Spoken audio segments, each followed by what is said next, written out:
Ako po ay si Tina Dedase. I am the Program Coordinator of Made in Hope She Works Philippines. Ang Made in Hope She Works po ay isang organisasyon na tumutulong sa mga kababaihan na nasadlak sa sex trafficking.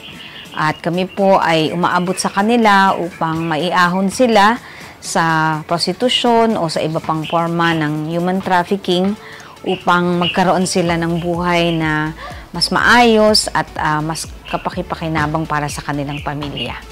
Humihingi po kami ng inyong pakikibahagi para sa amin sapagkat kailangan po ng mga kababaihan ng suporta in terms of the different aspects of their lives like yung livelihood, mga skills training, mga values formation, leadership, at iba pa pong aspeto ng gawain namin sa She Works.